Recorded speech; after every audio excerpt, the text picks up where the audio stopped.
When we live in illusions, we often stand in judgment of other people's choices.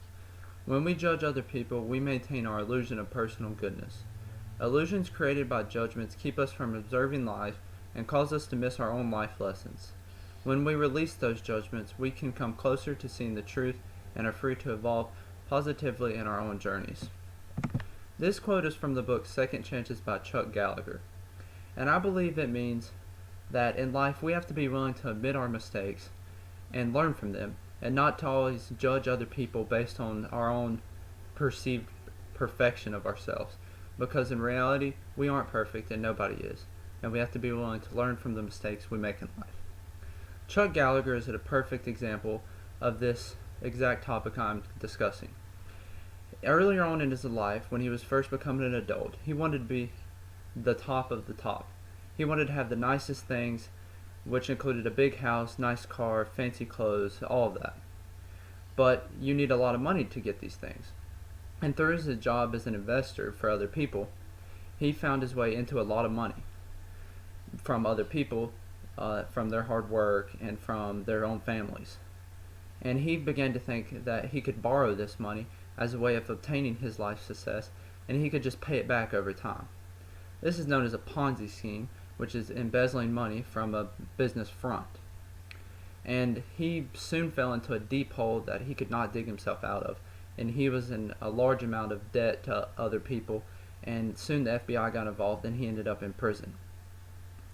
However, after his experience in prison, he was able to learn from his mistakes and use them to build a new life that was successful in the right ways.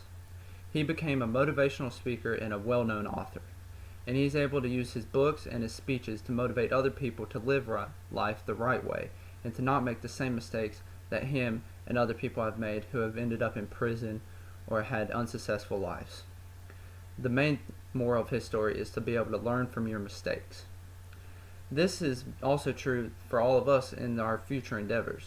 In college, we have to be willing to learn from mistakes we make in our first classes on campus, because this will be a new experience for all of us, and one that we will learn from very quickly.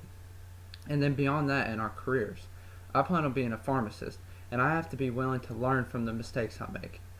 If I misfill a prescription, or if I mislabel a bottle, or if I tell somebody to do something wrong, I have to be able to take responsibility for this action and not to sit back and act like I'm perfect and believe they had to have made the mistake because there's no way I did.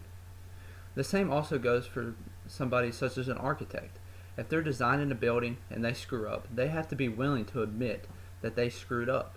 They can't try to blame the contractor or the construction workers. They have to be willing to admit that their plan was flawed in some way or somehow that caused the building to not hold its integrity. Or they will continue to make the same mistakes throughout their life as an architect, and they will not hold that job very long. And the same goes for basically any other profession, such as doctors, nurses, and even a cashier. You have to be willing to admit that you've made mistakes and to learn from them, and to not just judge other people based on the fact that you believe everything you've done in life is perfect and that you can't possibly screw up because of this. And I believe this is one of the best life lessons that you can use to make sure that you live life in the best way possible and that you exceed in life. And to end on a lighter note, think about the famous cartoon Tom and Jerry. In this cartoon, Tom is constantly trying to catch Jerry, and he continues to try to do it in the same way, just trying to chase him down, and he continues to fall to the same failures. He makes the same mistakes each time because he's unwilling to learn from his mistakes. And if you want to be like Tom in life, look like somebody who's not competent and continue to make mistakes, then you can do just as he did earlier on in the book. You can admit that you have not made any mistakes and believe that you are perfect and others are the ones that are flawed. And I can tell you that this will not get you far in life. You have to be willing to admit that you have made mistakes and learn from them.